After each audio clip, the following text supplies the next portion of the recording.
Hey, what is up, guys? I am here to give you my TNA review for June 20th, 2013. Like I said, my last day of school was today. So we're going to see a lot more videos than the very night of Raw, main event, SmackDown, TNA, and the pay-per-views. So that's great.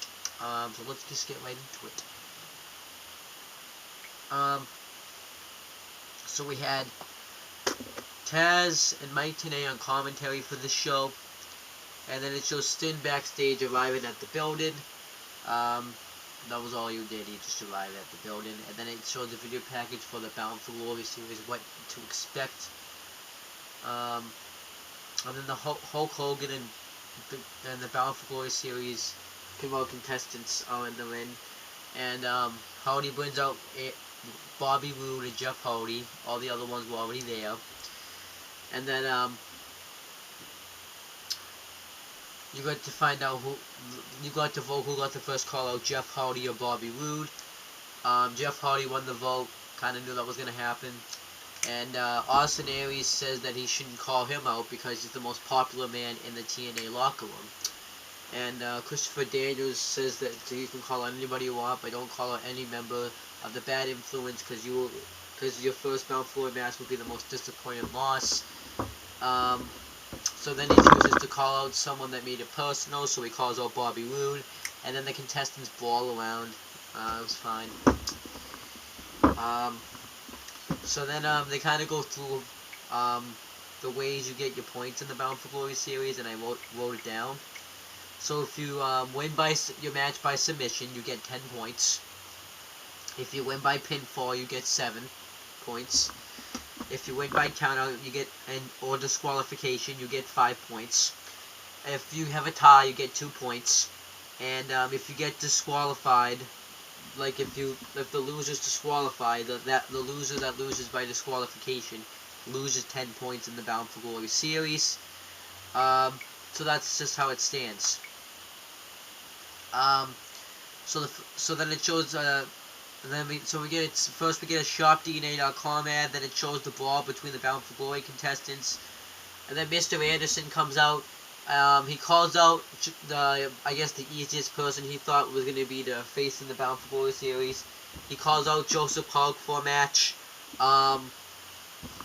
It was not really a good match. I didn't really care for this.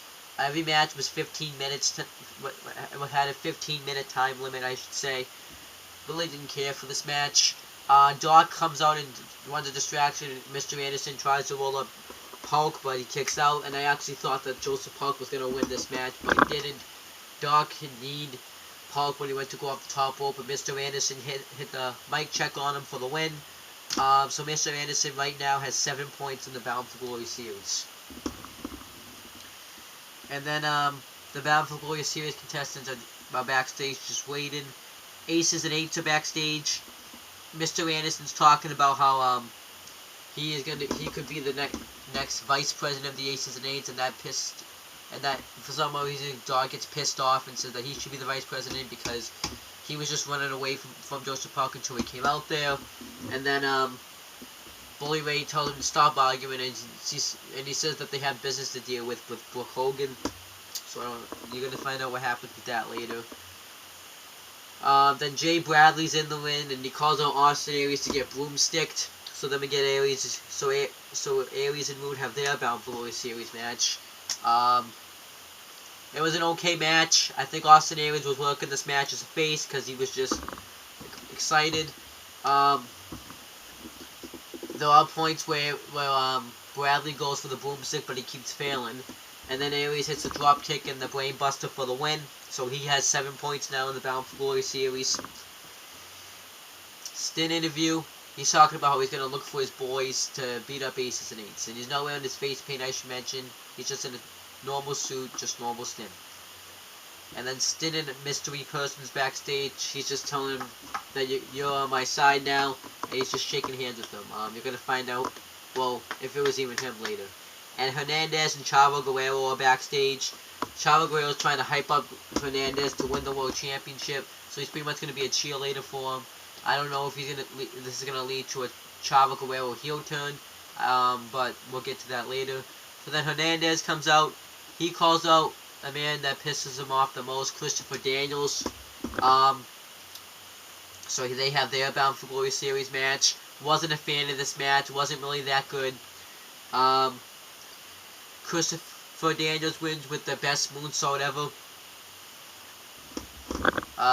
I really wish Chavo had won the match with Hernandez because he could have been better in this Bound for Glory series. Brooke Bogan's just backstage walking. Then Kazarian is in the ring. He calls the fans turd burglars, and he says that, and he calls out Magnus for a Bound for Glory series match. They had an okay match. Magnus wins with the Texas Cloverleaf, and he gets 10 points in the Bound for Glory series. Hulk Hogan's backstage. He's talking on the phone to someone about signing new guys. This probably means nothing. Then Bully Ray comes out, and Hulk Hogan thought he was going to ambush him with the hammer, so they wanted to fight. Bully Ray's like, "You really think I would hit you with this hammer?" And Hulk Hogan's like, "You and my daughter are done." But Bully says, "Do you think Brooke thinks we're done? Because you stopped me from hitting you with the hammer. Think about it." So then Brooke Hogan comes out and gives the State of the Knockout address. She talks about how all the knockouts have improved lately, and how they had a great year and they hope to have it in the future. So then the knockouts come out. It's just Eric Young, ODB, Taryn Terrell, Velvet Sky, Gail Kim, and Mickie James gets her own entrance. So I guess that's progress to them. They don't have many knockouts, I guess. I'm assuming they have more. I guess those were like the only things that she was really concerned about. Everyone else didn't really matter. Test Marker didn't matter. I don't know if Taylor's still there. I don't know if Madison Rain's there anymore. Probably not, but I'm just saying though. Like you need to get you need to get your knockouts in order. But she addresses the issue about Eric Young and ODB winning the Knockouts Tag Team Championships, and how he's not a knockout, so he can't have the championship. Which he said this 6 months ago, and he's just now putting this up again when he's been on Impact for a couple weeks. So I guess I guess those titles are dead now. But then she brings up Velvet Sky, how she's gonna get a rematch with Mickie James next week, and Gail Kim and Taryn Terrell are going to have a ladder match. That's going to be great. The last man standing match was great, so I'm looking forward to that. And then it shows Stin's back segments that he did. Then the Hogans are backstage. Hulk Hogan wants Brooke Hogan to go home, so she doesn't have to deal with Bully Ray, so she does. Jeff Hardy's backstage training, and I guess you can get an app that has Jeff Hardy training on it. I don't know why. I just don't know. That's just what it is. Maybe I'll get it just to see if it's good. Then we get AJ Styles versus Samoa Joe in the Bound for Glory series match. And during this, it shows a shopTNA.com ad. This was a pretty good. Well, first AJ Styles actually said he actually talked. He talked about how he's not doing this for Aces and Eights TNA. He's doing it for him. He wants to become the world champion, not for the fame, not for the glory, but for the money.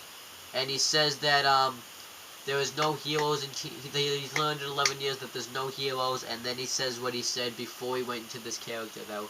He's not doing the right thing, he's doing his own thing. I thought this was an okay thing. I think they had to have him talk eventually, so maybe that's why they had him talk here. But then we get the match between them. They had an okay match. Samoa Joe hit his moves and AJ Styles hit his. AJ Styles did drop kicks. Samoa Joe did clotheslines and stuff. He actually got him in the weird naked choke, but AJ Styles reversed into the calf killer. Then if we find out that this is how I found out there were 15-minute matches. And it's only 30 seconds left in the match, and the match is over. It just ends with them brawling. AJ Styles gets a cut up his nose. So they both get 2 points, so that's fine with me. Aces and Eights are backstage again. Bully Ray is talking to Brooke Hogan, and she wants him to turn around because he needs to talk to her. So then, he has, Doc, Mike Knox, and Devon make sure that, she gets to the arena, and he just lets Anderson, Garrett, and West hang out there. That was all that really happened. And then Suicide, Kenny Candy, Chris Sabin, and Hulk Hogan are backstage. He just pretty much makes the rematch of what was, for the X Division Championship of Slammiversary, except it won't be an Ultimate X match. Then they get Bobby Roode versus Jeff Hardy in a Bound for Glory Series match. Pretty good match here. Bobby Roode got the crossface in early on in the match, and then he just dominated the match, and then Hardy got his comeback in. He hit the Twist of Fate, and Hardy missed the Swanton, and Bobby Roode got the crossface on him again. Hardy got out of it, but he went for it again, and then Hardy hit the Twist of Fate for the win. Pretty good match. So right now, the Bound for Glory Series stands. Magnus is in the lead with 10 points. Christopher Daniels, Mr. Anderson. Let me think about this. Alright, Christopher Daniels, Mr. Anderson. I think that's it. No, there's more. Austin Aries are tied with 7 points.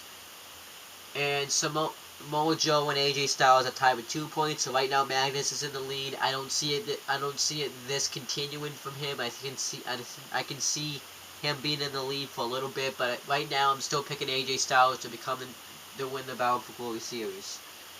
So then we get Bully Ray and Sting backstage heading to their stuff. Bully Ray, the guys asked Bully Ray if he's leaving, but he says, "Oh no, I'm just getting started." But Bully Ray comes out and he talks about the success, how people are gunning for his championship, and why would anyone want to face him after he destroyed Hulk Hogan and beat Sting.